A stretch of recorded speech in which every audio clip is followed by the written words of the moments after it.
Today I want to talk about a man. A man whose name I find it very hard to find. He's this 44-year-old dude in France who years ago they did a study on. And some of the studies I'm finding to be quite, not faked necessarily, but a little bit iffy. But from the research I could glean, the peer-reviewed articles and such, it seems to be a true case. Here's the facts.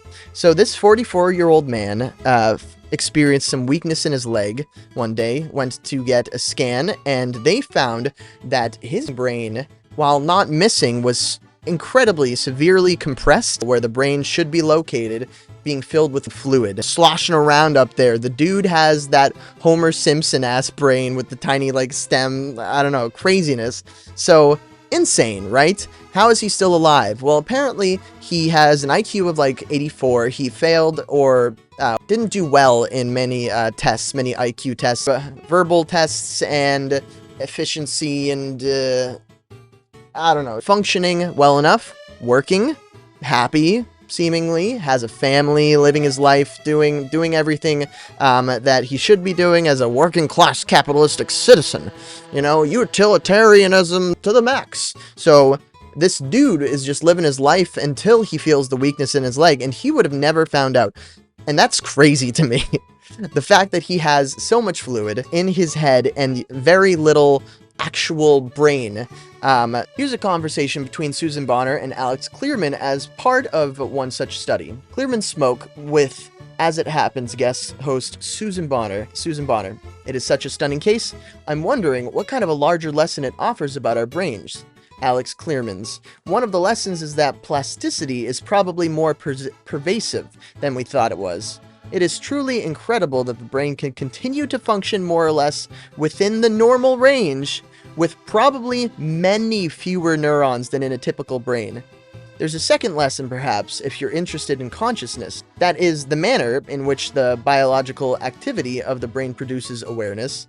One idea that I'm defending is the idea that awareness depends on the brain's ability to learn. Susan, so does that mean that there is not one region of the brain responsible for consciousness?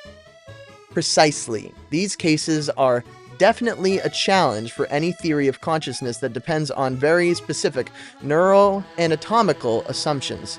So, I don't know, to me that sounds a lot like Life Finds a Way, you know? Like Jeff Goldblum once told us in Jurassic Park, which I'm probably going to watch right after this because I love that movie. Life finds a way. Biology doesn't really care about our theories, and we still don't know everything about the brain, and this seems to be a true case. Who knows how, smart the man actually is, but the fact that he's, functioning more or less fine, he's socially adept, and he's doing okay, and he's working, and yeah, he's alive, that's baffling to me. I don't know, and I guess I just wanted to share. The article that I read from originally came out in 2016, but I'm sure this actual case is probably a bit older when the man was discovered, or his case was discovered when he came in for the weakness of his leg in France at 44 years old. I'm going to do one last look to see if I can find his name, and that'll be the last thing I say. Well, I give up. I couldn't find his name. I found many other people making articles and posting videos and all sorts of things. Everybody wants to talk about this guy for the past, I don't know, 10, 20 years probably.